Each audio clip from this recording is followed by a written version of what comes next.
Morjesta, morjesta ja hyvää iltaa. Tällainen pieni harmaa iltakatsaus. On ollut tosi siisti päivä, pitkä päivä, mutta aivan mahtava. Huomenna Harmaa Kaleva Kseli.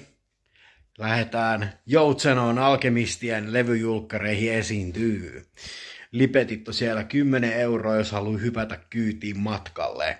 Kyllä, ja kuulemma semmonen ihmeellinen tyyppi kuin MC Harlekiini, niin se on liftaamassa tuo Kangasalla kyytiin. Niin kyllä nyt johonkin takakonttiin varmaan se laitetaan MPC viereen.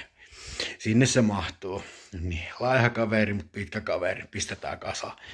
Tosiaan, meillä on tämmönen systeemi, kyllä, tuotteidenhin mertsilappu, tiiäksä, ei jää kellekään epäselväksi, hinnat ja muut, ja tätä myydään huomenna keikalla, ja voi tilatakin meiltä maksukäteisellä tai mobile paylla.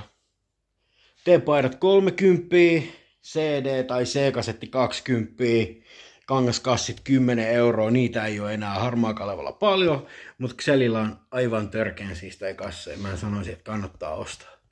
Tää on ihan limited hommaa.